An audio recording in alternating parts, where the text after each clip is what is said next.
Hello everyone, my name is Devin. This is my grandpa, and thank you for tuning into my channel, Devin's Mastermind. So what we're gonna get into today, we're gonna get into the Hawks. We're gonna get to Georgia Clemson matchup coming next month, or yes, September, and then we're gonna talk about music. So grandpa, so first, what I'm gonna get into, I'm gonna get into the Hawks. We're gonna talk about how the Hawks, as you heard, Nate McMillan had signed the job for a 4-year deal. I don't know how much money, but I know they signed for a 4-year deal with him, and he'll be there for the next 4 years, and then see how he does. But you know, he took the Atlanta Hawks to something that we thought they weren't even gonna go to, because you know they started the season 14-20, and then before the All-Star break they were 16-20, and then they went to 41-31. You know, they beat the Knicks in 5 games, they beat the 76ers in 7 games, and they lost, of course, to Milwaukee in 6 games. So my things are, what do you think on how the Hawks, like, what do you think? Like, do you think he deserves it, or do you think he doesn't deserve it? Yes, I think he deserves it. Now, was he assistant coach already?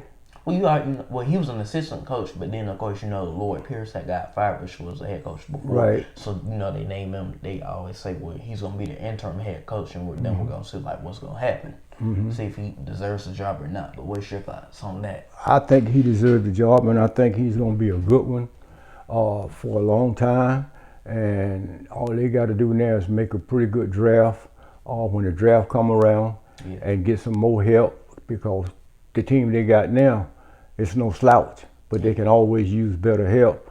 And I think they will make a good pick next year in the draft. And some of the guys that they got now, you know, would help keep the thing going, because they showed me a lot of promise. And I got no problem with it. Yeah, and when they played the 76ers, I kind of thought that they were going to really be done in that series, but instead they showed me that they're really something to be reckoned with. Because here's the thing, they don't really have players that stand out to me as much as Trae Young just stands out to everybody, and me too. And see, that goes to show you don't have to live LeBron James to win all the games that they did win. Michael Jordan, you don't have to be that good to win. Yeah. And they showed me. They showed me something for the near future, and I hope they go all the way next year. So I think they're doing all right. Yeah, because you know they haven't been to the finals since, of course, 1950. Yep. They were called the St. Louis Hawks. Then they went to the finals in '61, but I don't think they really never did nothing there. No. I don't think they won nothing. And then in 2015, they were swept by the Cavs in the Eastern Conference Finals. Of course, they just went now. They lost to the Bucks in 6 games. But as you know, when I go to Hawks game, when I've been to a few Hawks games, I saw that they had a banner of 1958 when they were called the St. Louis Hawks and won the championship then. But that was when they were called St. Louis Hawks, and they were called that team for 14 years, because before they were called the Milwaukee Hawks, but then they moved to St. Louis, and then I know they moved to I think one time they were called St. Law, whatever, I don't know, but I know they were called something then, and then now they became the Atlanta Hawks since 1969. That's when they switched their franchise to Atlanta. Yes. So, you know, just like I gave you my opinion, they don't have anything to be ashamed of. They proved themselves. Yeah. They did. So I'm satisfied with what they did. Yeah, me too. So, you know, all they got to do now is just move on, get ready for next year, and I think they will. They can win the NBA Finals. Like I said, Trae Young be Devin Booker, because you know Trae Young is a young dude, and a lot of these young dudes that have played this year in the playoffs, they kind of showed that they might be the next generation of being all-time greats in their years and stuff. Like Luka, I agree. Yeah, Trae Young, Devin Booker, and all of them. Yes. Yeah. And it was great. And it was great seeing the Hawks. It was really great seeing them making that run. But hopefully we can get our first championship since 1958, even though we were in a different. And I think we will.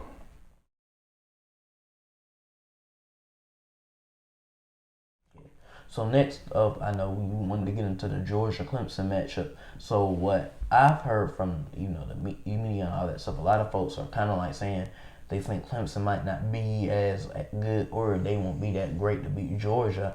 I honestly think they will, because you know, and Georgia and Clemson has been in our group before, where they played in 2014, 2013, and 2014, 2013. Clemson won that meeting 38-35, and then the next year Georgia had played and they won 45-21 in 2014 or 15. So That's all I know from that time. And now they're about to play again for like the third matchup, I think. They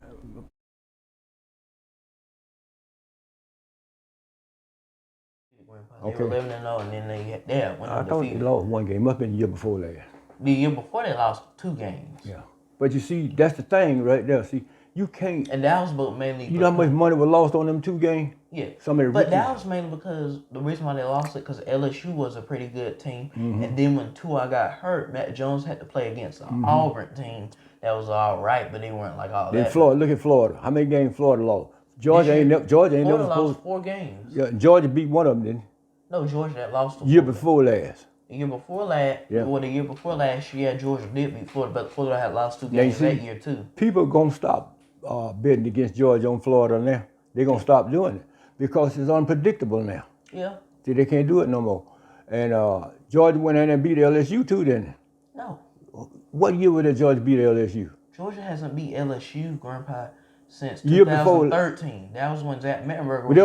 They don't play them every year now. Yeah, but I'm telling you, in 2013, Georgia beat LSU for 47-44. That was the final score in 2013. So they don't play LSU this year. They don't. Yeah, and then they played LSU in 2018. LSU had beat them 36-16. They're not on the roster every year. And then next year we had played them in the SEC championship, right? And they have beat us 37-10. Yeah. So yeah, they don't play them every year. One time they used to. We used to play them every year, but when they changed this thing around with the SEC.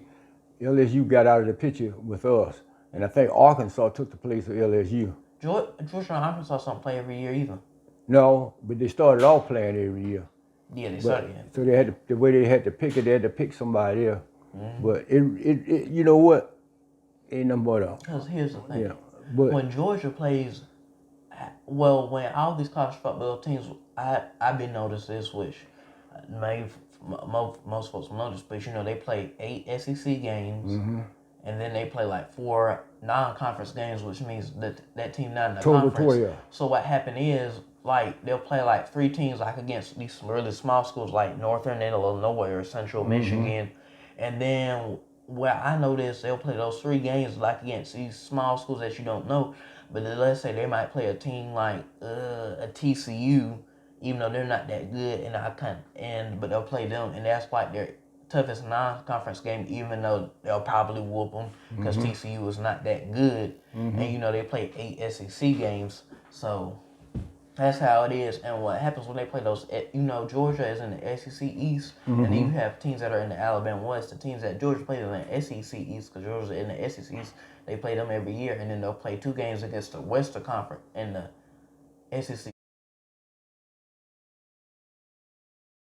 West, that's not like they'll play like an LSU or an Alabama, because Georgia doesn't play LSU or Alabama or they do play Auburn. I know like Auburn's in the West, but I know that's how all these teams have done it from what I heard. Like let's say Ohio State plays 8 big, and it's depending on what conference you're in, but I know like in the Big 12 they play like 9 Big 12 games, and then they play 3 non-conference games, but that's because the Big 12 only has 10 teams. But like I said, each conference is different. And then I know, let's say in the ACC, Clemson plays like 3 easy teams, but then they'll play like a team like, let's say Kentucky, even though they can dominate that, but they consider that like the hardest game because that's a Power 5 school that they're playing against a non-conference schedule. But like I said, either way, that's a whole different story, but that kind of been, I took a shot to that. They're thinking about it, and I don't know whether they're going to do anything about it, but I hope they do. They're thinking about stretching the playoffs. Yes, so expanding it to 12 teams. I hope they do it, not just only in the SEC, the Big 8, the Big 10, and the Big 12. Well, Grandpa, any teams, I hope they do it, though. But here's the thing, any teams that are in the top 12 can qualify for it. It doesn't have to be that it's just one conference. It happens to all the Power 5 schools, which are the Power 5 conferences, and then you might have like a team like, let's say a team outside of the Power Conference like a Cincinnati, a Memphis, UCF, which they're all in the AAC. That's American Athletic Conference. That's the AAC is what they call it.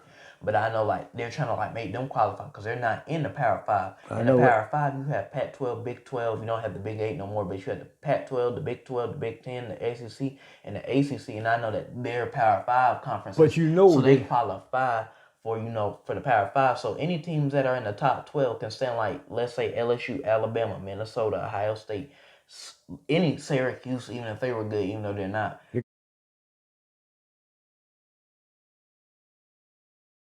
But it doesn't matter. It's any teams that can. But they got a way of getting around that. When they fix stuff, they can fix stuff because of money. That's why.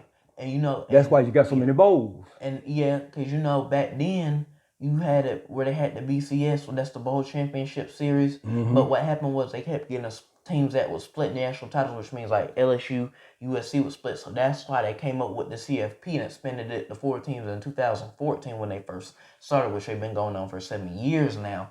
But that's what I heard, and now they're talking about spending it to 12 teams, but they're not called. It's not gonna be called. It's still gonna be called, I'm sure, the college football playoff. But they have a lot of bowl games. They're gonna put a bowl down here. Here's the thing: what I think they're gonna do is, from what I heard, it's gonna be like the NFL. So it's kind of gonna be like, well, the number 1 through 4 get a rest. Peach Bowl is gonna come down here. Yeah, but the Peach Bowl's already in Atlanta. No, they got another bowl they have in Atlanta too. What is it? Huh? They're gonna put one of them. They're gonna take Chick-fil-A Bowl or either Peach Bowl, put it down here. Oh, so they're gonna switch it, but that's from what I heard. But what I've heard, like, okay, 12 teams, like it can be. How I heard is they're gonna try to do it like the NFL. So, like I said, 1 through 4. But ain't nothing definite yet, though. Nothing definite. So we just have a conversation about it. But they got a way of doing it, Like I said, it's a money thing, and the only way it's gonna come around, they got to get through discussing it yet, because they've been discussing for how many years now? This is really the year that I heard that they really been talking about. I done heard it longer than that. Yeah, but that's the first time I heard it. But how they're gonna do it, they're gonna do it where 1 through 4 gets the bye, and then 5 through 12 they will have to kind of play each other, and then you have the top 8 teams, and then they might play at that team's home. So it's a little weird. I don't know the basics of it because I'm not in the community. You can bet your bottom dog. They got it already mapped out. They just trying to figure out a way to get it. Yeah, how to do it and what bowl games, or if they're gonna do it like the NFL and play at home and let those teams that's how I heard. But like I said, I'm an expert in knowing stuff. I'm not like an expert. Well, you do pretty good, buddy. But from what I heard, that's what I heard. That's all you can go by. Yeah, and that's it. That's all I got. That's all. That's the only thing I can do. Yeah, just go by it. Just go by it. Next. This was a topic from the other. I know it. I ain't looking at this. I'm looking. Next is what? Music? Yeah, music. So we're going to talk a little bit about music. So I know your generation, y'all. I know. My generation. In your generation, it was different. Like y'all had Duke Ellington, Louis Armstrong, kinda, and who else? And I didn't have them.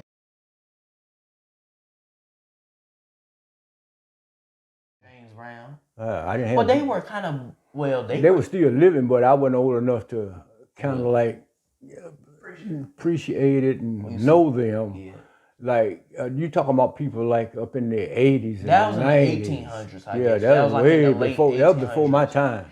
Yeah, well, I don't really know your time. No, I mean, Aretha Franklin was born that. Oh yeah. Your time, well, let me ask you this: how do you?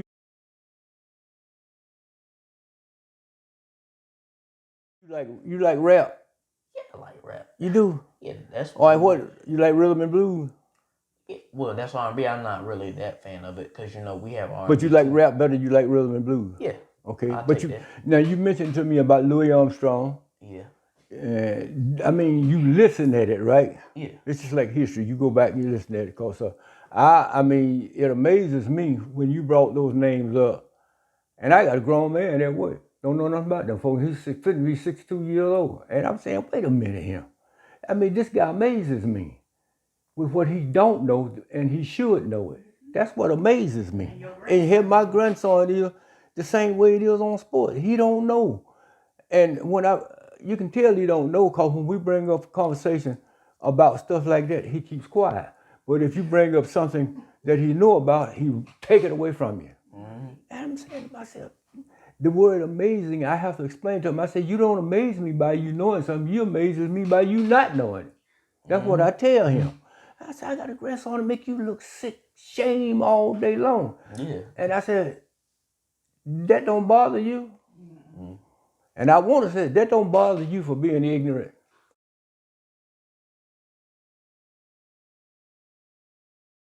But I don't.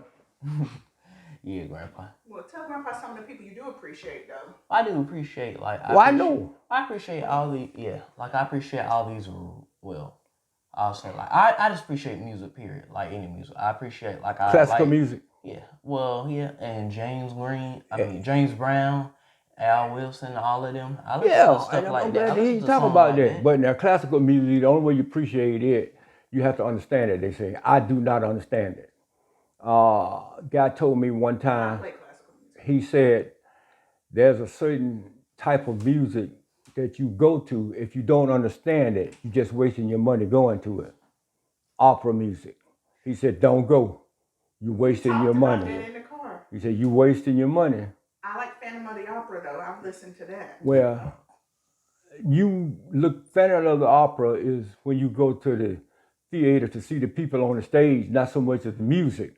Well, I appreciate the musical score. I couldn't. I've actually heard Phantom of the Opera with a opera singer singing, and they sing at such a higher octave that none of us can even ever. He told me, he said, don't go.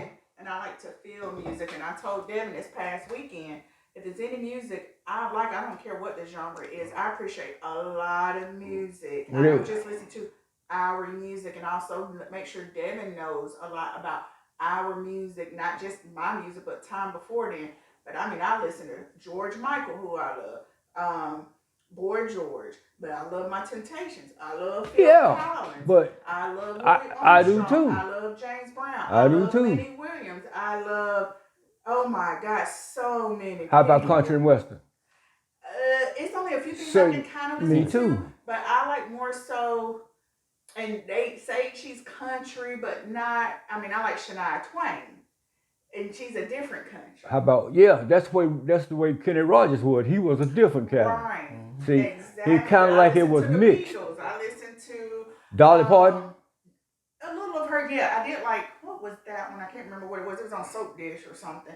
I watched that, but I mean, I played classical music. So I like Tchaikovsky, I love Bach, I love Beethoven. Now that man that sang Tennessee Whiskey, that don't sound like country music. I do like that. But that is a good one. I don't. What do you call it though?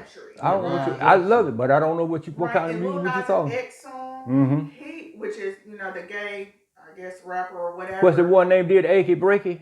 Oh, Billy Ray Cyrus. I love Billy Ray Cyrus. That ain't country though, is it? No, but I like it. See, this generation of country music, they done changed it. Yeah, they made it more mainstream, more so. I think a lot of people can appreciate music to a certain extent, regardless of the genre, but they also make it hip. Me and Devin were talking about, tell me, Daddy, how you feel about Kirk Franklin as gospel, but a lot of people with gospel don't care for now, his we had gospel, a discussion. I love his. We had a discussion on that, and they want people's opinion on that. He don't do the singing. No, he doesn't. He does the talking. Yes, the background does the singing. But not that, even that. It's just that it's very different from our, regular staple gospel, because I think he lets and make sure it appeals to everybody, but it's definitely the youth. And a lot of times you may just only get more so youth in your church. The way to bring them in sometimes is music. Now, and it doesn't sound the same. Now, I don't care for rap. You already know that. Right. Well, do you? Yeah, I like rap. All of it? I don't care for the new rap artists, but I like my rap. And I believe James Brown was one of the first rappers, if you think about it. The way he... I never thought about it. Yeah.